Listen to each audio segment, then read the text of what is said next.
Bonjour, je vais vous parler de la chimie des urines, ou bien la chimie urinaire.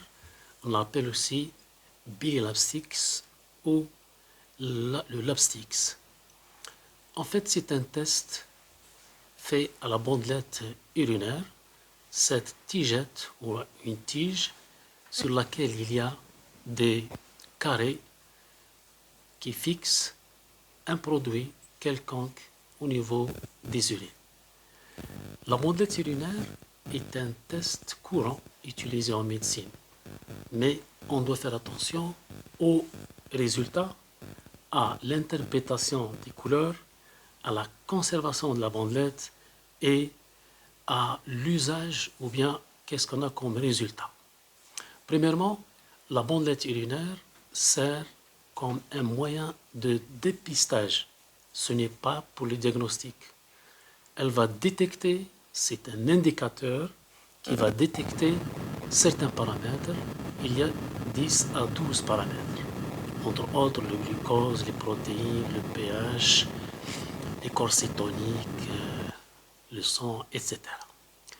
La bandelette urinaire est appelée actuellement un test clinique. Ce n'est pas un examen paraclinique, ça fait partie de la pratique courante, donc c'est un examen clinique du patient.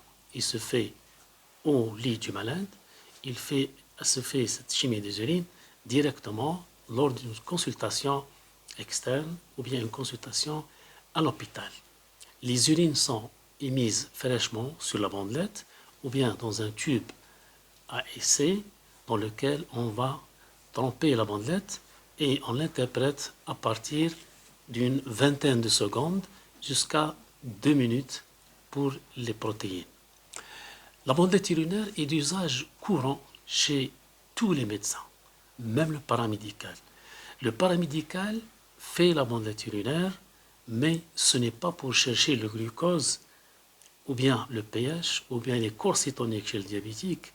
Oui, c'est vrai, mais au-delà de ça, il faut rappeler que nous avons besoin de vérifier les protéines, l'hématurie, le pH et tous les paramètres. Donc, faites bénéficier vos patients de ce test. Donc, il n'est pas interdit pour l'infirmière ni pour les médecins généralistes, mais tout le monde est concerné par ce test qui donne un résultat instantané. C'est un indicateur. Il va nous faciliter la tâche pour le diagnostic et le dépistage de beaucoup de maladies rénales qui sont dites silencieuses. Il n'y a pas de signe parce que le rein n'exprime pas souvent des signes cliniques, comme c'est le cas en neurologie, de colique néphrétique, de lombalgie, etc. Donc ce test, il est classé actuellement comme dans l'examen clinique. Tout le monde fait la chimie des urines, oui, mais c'est l'interprétation, c'est l'après-chimie des urines. Qu'est-ce qu'il faut faire? Vous avez une croix de protéines, il faut savoir explorer cette piste de protéinurie parce que c'est une expression de souffrance rénale, telle que le diabétique, l'hypertendu, l'obèse, en médecine scolaire ou bien en PMI chez la femme enceinte. Donc ce qui va suivre après la chimie des urines, c'est le plus intéressant, dépister les traces d'une infection urinaire.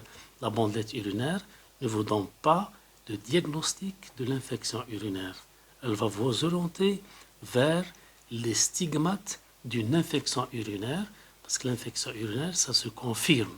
Il faut aller chercher l'agent causal. Il s'agit de leucocyturie, d'une protéinurie, plutôt d'une leucocyturie, ou bien une bactérie, ou bien il s'agit d'un pH anormal, ou bien une coloration anormale des urines. Tandis que la qualité de la miction ou la quantité de la diurèse va nous orienter vers un autre problème urologique.